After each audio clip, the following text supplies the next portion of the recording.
Vous créez votre entreprise, vous investissez 50 millions.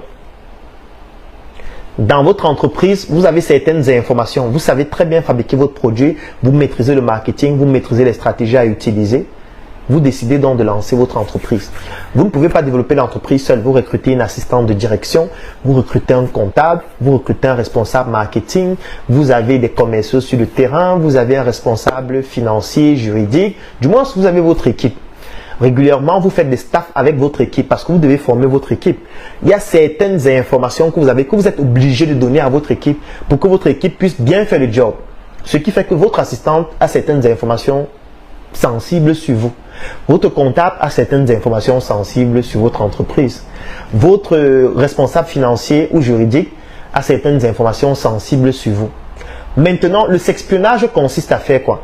Étant donné que le patron ne peut pas donner ces informations à un concurrent ou alors à quelqu'un qui a aussi de l'argent et il a besoin de ces informations pour se lancer, qu'est-ce qu'on va faire? On va passer par l'assistante de direction, qui est une femme, qui a aussi ses influences internes ou intrinsèques et ses influences extrinsèques, qui a aussi ses émotions. Ça veut dire qu'on peut passer par ses émotions pour la séduire. On peut séduire votre assistante de direction. On peut courtiser votre assistante de direction. On peut corrompre votre assistante de direction. On peut envoyer un homme qui est vraiment charismatique, très bel homme, on lui donne beaucoup d'argent et ce sont les concurrents qui l'envoient pour séduire votre assistante de direction. Il va la courtiser. Il va se battre pour pouvoir analyser ses failles. S'il se rend compte qu'elle n'a pas de véhicule, il va régulièrement venir la chercher après le travail avec son véhicule. Il va régulièrement l'inviter. Il va régulièrement faire en sorte qu'elle puisse s'épanouir. Il va lui envoyer de l'argent régulièrement. Il va savoir combien est-ce que vous lui donnez par mois. Il va lui donner un peu plus. Il va tout faire pour pouvoir la mettre à l'aise. Il va coucher avec elle. Il va pousser votre assistante de direction à tomber amoureuse de lui.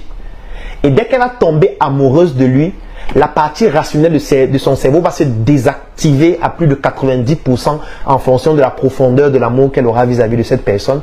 Et elle va commencer plus facilement à lui donner certaines informations sur l'entreprise. Même si elle ne donne pas certaines informations sur l'entreprise, il aura la capacité de lui dérober certaines informations, même à son insu. Par exemple, il pourra pirater son téléphone quand il est avec elle. Il pourra pirater son ordinateur. Il pourra installer certains logiciels dans son téléphone qui capturent des informations qu'elle saisit, par exemple, comme des mots de passe, par exemple, de votre adresse mail. Parce que votre assistant de direction, parfois, il répond à vos mails. Ça veut dire qu'elle a les accès sur vos mails.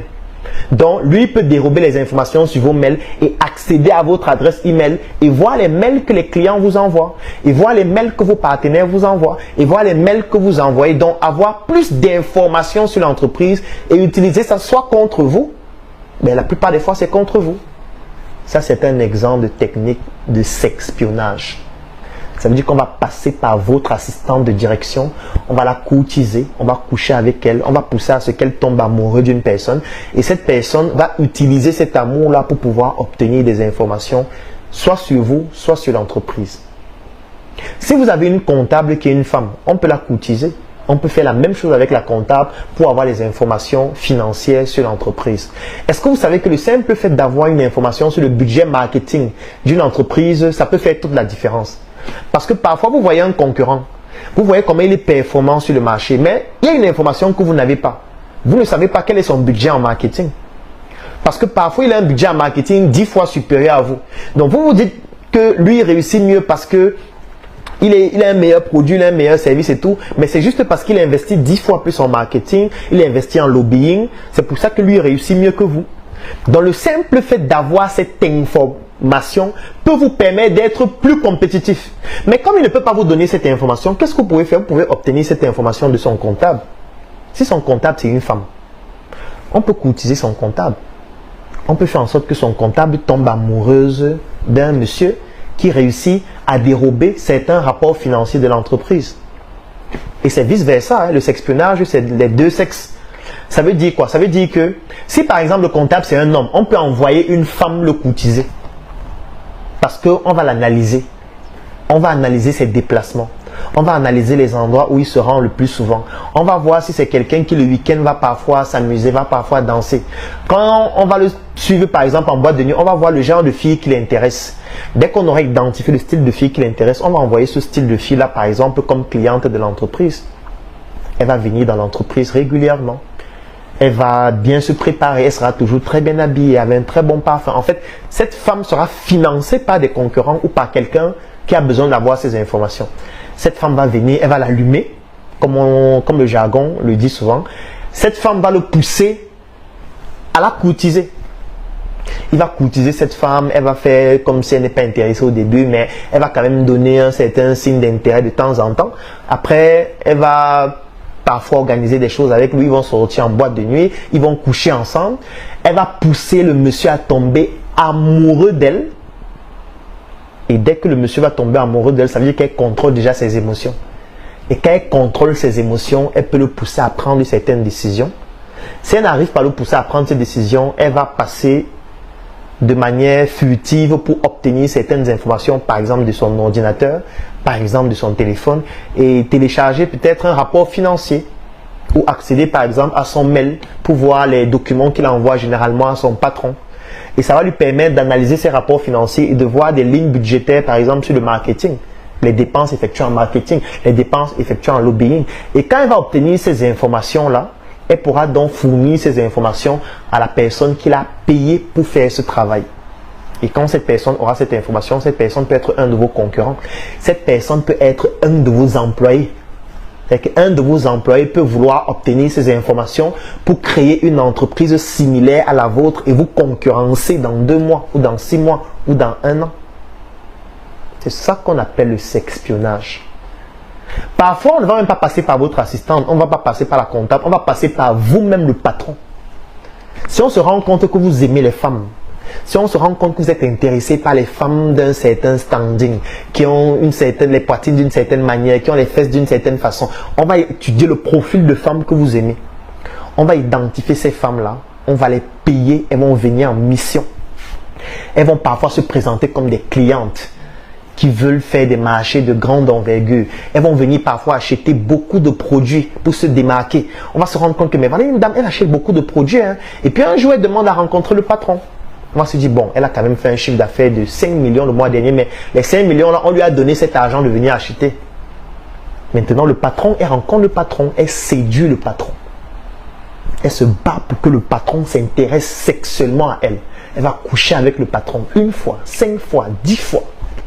Elle va pousser le patron à tomber amoureuse d'elle et ça va devenir plus facile pour elle d'obtenir des informations du patron.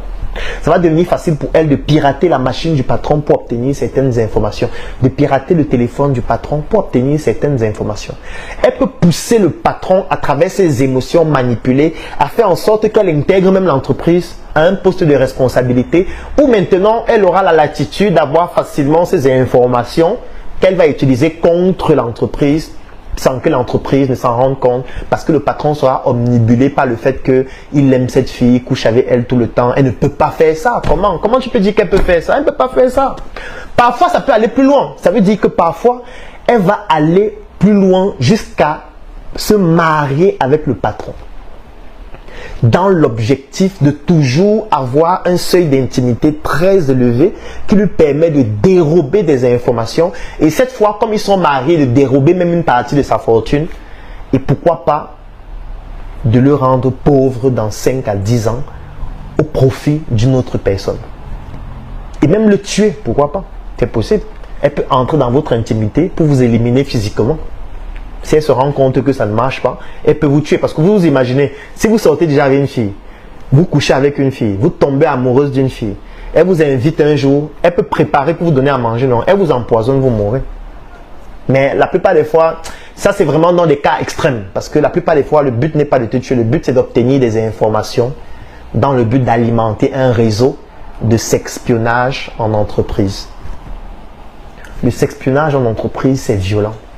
Et du coup, j'ai envie de te poser la question à toi qui es en train de suivre ce direct. Toi qui es un entrepreneur, toi qui es une entrepreneuse, toi qui as un business, toi qui as une activité, toi qui as 10 employés, 20 employés, 50 employés, 100 employés, toi qui as une assistante de direction, toi qui as un comptable, toi qui as une team de 10 personnes, qu'est-ce qui te dit que ton assistante actuellement n'est pas victime de sexpionnage? Qu'est-ce qui te dit que ton comptable ne donne pas des informations à certains concurrents à cause d'une fille qu'il a rencontrée en boîte de nuit? Qu'est-ce qui te dit, toi le patron de l'entreprise, que la fille avec qui tu sors actuellement n'est pas en train de faire du sexpionnage de ton entreprise? Qu'est-ce qui te dit? Qu'est-ce qui te dit que ta femme avec qui tu t'es marié il y a 1 mois, il y a 6 mois, il y a 2 ans, il y a 5 ans, ne s'est pas mariée avec toi juste pour du sexpionnage, dans le but de te dérober des informations et dans le but de prendre une partie de ta fortune et même de t'éliminer après 10 ans? Qu'est-ce qui te dit que ce n'est pas le cas actuellement?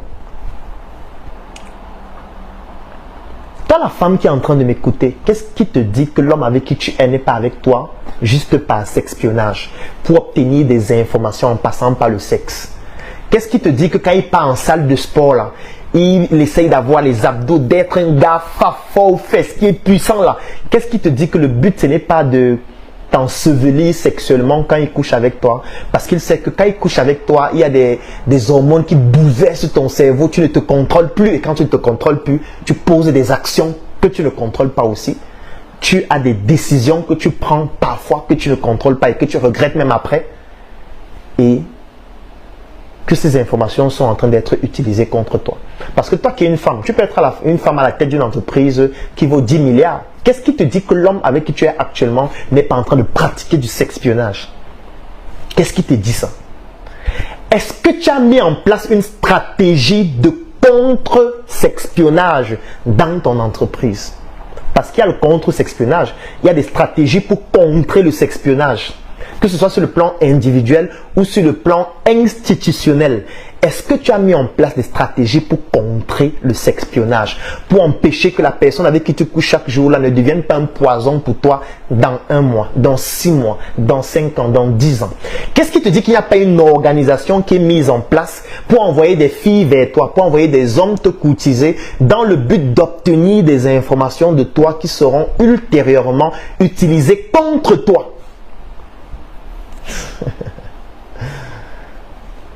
Si tu n'as pas mis en place des stratégies de contre-sexpionnage sur ta personne physique et dans ton entreprise, mon ami, tu es en danger. Tu es en danger. Tu es en danger. Peut-être pour le moment, ça n'a pas d'influence parce que ton entreprise n'a pas encore une grande valeur. Peut-être ton entreprise ne vaut que 50 000, 100 000, 500 000. Mais je sais que tu as de grandes ambitions. Tu es en train de travailler pour que ton entreprise passe à 10 millions, à 50 millions, à 100 millions, à 10 milliards. Tu es en train de te battre pour pouvoir faire en sorte que ton entreprise devienne une grande entreprise, une multinationale. Tu as des grands rêves. Parfois, tu contactes des investisseurs, tu leur demandes d'investir dans ton entreprise pour que ton entreprise passe à un niveau supérieur. Qu'est-ce qui te dit que quand tu vas avoir ces investissements-là et que tu vas injecter dans ton business, qui va passer à un niveau supérieur, ta copine avec qui tu es actuellement ne va pas te dérober des informations pour que ton entreprise fasse faillite, pour te laisser avec des dettes qui vont t'ensevelir et qui vont te tuer dans quelques mois ou dans quelques années. Ou que ton mari ne va pas le faire, ou que ton copain ne va pas le faire, ou que ce n'est pas sa mission, ou qu'il n'est pas juste en train d'attendre le moment où tu vas devenir plus grande ou plus grand pour pouvoir utiliser les informations obtenues grâce au sexe contre toi. Soit à son avantage personnel, soit pour quelqu'un pour qui il ou elle travaille. Qu'est-ce qui te dit que ce n'est pas déjà en cours maintenant? Est-ce que tu y penses même? Ou tu te concentres seulement sur l'argent? Ou tu te concentres seulement sur les produits que vous vendez? Ou tu te concentres seulement sur le marketing digital? Tu te concentres seulement sur la comptabilité, le commerce, les produits sont en stock, le bateau est bien arrivé. Tu te concentres seulement dessus, n'est-ce pas? Pendant que tu es en train de te concentrer dessus, il y a une femme qui est en train de se concentrer sur le rouge à lèvres le plus classe sur le marché. Il y a une femme qui est en train de se concentrer sur le meilleur parfum. Il y a un homme qui est en train de se concentrer sur comment avoir de meilleurs abdos. Il y a un homme qui est en train de se concentrer sur comment coucher avec une femme pendant 2 heures et faire en sorte qu'elle jouisse 3 fois. Il y a une femme qui est en train de se concentrer pour avoir des fesses bien molles. Il y a une femme qui est en train de se concentrer pour avoir une grosse poitrine. Pendant que tu essaies de calculer que les machines sont arrivées au port, vraiment, il faut que les équipes aillent chercher ça. On a un marché de 2 milliards là. Il y a une femme qui est en train de se concentrer sur comment faire pour que lorsqu'elle va monter sur toi au lit, elle puisse créer le désordre émotionnel dans ton cerveau qui va faire en sorte que tu lui donnes des informations ou que grâce à ça, elle te soutient des informations qui vont faire en sorte que le marché de 2 milliards que tu as gagné là, elle va dérober ça avec juste des fesses ou des seins, avec son rouge à lèvres, avec le fait qu'il a les abdos, avec le fait qu'il te cogne bien au lit la nuit. Qu'est-ce qui te dit que tout le travail que tu es en train de faire depuis 20 ans ne va pas disparaître en une nuit pendant un rapport sexuel qui ne va même pas durer 45 minutes. Si tu ne te prépares pas à ça maintenant, ça va t'arriver. Parce que le sexpionnage se produit et se pratique partout. En Afrique, ça se pratique. En Occident, c'est grave. Le sexpionnage se pratique même pour des États. Il y a des diplomates qu'on piège avec le sexpionnage, parfois dans des hôtels. Il y a des endroits stratégiques où on cible des hommes d'affaires, comme par exemple des hôtels 5 étoiles, où on va placer des femmes très jolies. Quand vous allez arriver, vous allez voir la fille là, elle vous intéresse, vous allez coucher avec elle une nuit. La nuit là, toutes tes affaires vont s'arrêter cette nuit là. Parce que cette nuit, elle va réussir à obtenir des informations sur toi. Et tout ce que tu fais là, ça ne va plus marcher. Parce que c'est un de tes concurrents qui l'a placé dans cet hôtel-là. Parce qu'il sait que tu aimes ce genre de femme. Et comme tes influences intrinsèques et extrinsèques, avec les frustrations développées, t'ont poussé avec tes frustrations à être intéressé par un certain type de femme, on va placer ce type de femme-là et tu vas tomber dans ce piège qui marche à presque 100% lorsqu'il est bien travaillé. Et je suis certain que maintenant tu te poses la question qui est celle de savoir le contre-sexpionnage se passe comment? Comment faire pour faire face à ça? Comment faire pour se protéger? Comment faire pour éviter de tomber dans ce piège? Si tu veux éviter de tomber dans ce piège, je te recommande de rejoindre la Startup Academy. Tu écris en commentaire, je souhaite rejoindre la Startup Academy. Parce que à la Startup Academy, nous allons organiser un événement uniquement avec les membres de la Startup Academy que je vais organiser moi-même afin de vous montrer quelles sont les stratégies de contre-sexpionnage. Donc, si tu veux savoir comment faire pour te prémunir ou alors pour éviter de tomber dans ce type de piège, tu écris en commentaire, je souhaite devenir membre de la Startup Academy. Je veux rejoindre la Startup Academy. Tu nous contactes en inbox ou alors tu viens dans nos différents sièges. Nous avons un siège à Yaoundé, nous avons un siège à Douala, nous avons un siège à Tchang, nous avons un siège à Abidjan, nous avons un siège au Bénin, nous avons des représentations dans plusieurs pays, même en Occident. Donc, qu'importe l'endroit du monde à partir duquel tu nous suis, tu peux rejoindre la Startup Academy. Tout ce que tu as à faire, c'est d'écrire en commentaire, je souhaite rejoindre la Startup Academy. Nous allons te contacter. Si tu es déjà membre de la Startup Academy, tu vas obtenir cette information afin de pouvoir participer à cette séance que nous allons organiser exclusivement avec les membres de la Startup Academy pour partager avec toi des secrets et des astuces pour contrer le sexpionnage en entreprise. La mission est simple. Voici une arme capable de changer le mindset du continent africain. Détruire l'obésité de l'inconsistance intellectuelle dans laquelle se cache le coffret VIP. Il possède une arme contenant 200 heures de formation et 8 ans d'expérience entrepreneuriale. Recevez le pouvoir de devenir une meilleure version de vous-même. Armez-vous de cette clé pour une réussite entrepreneuriale.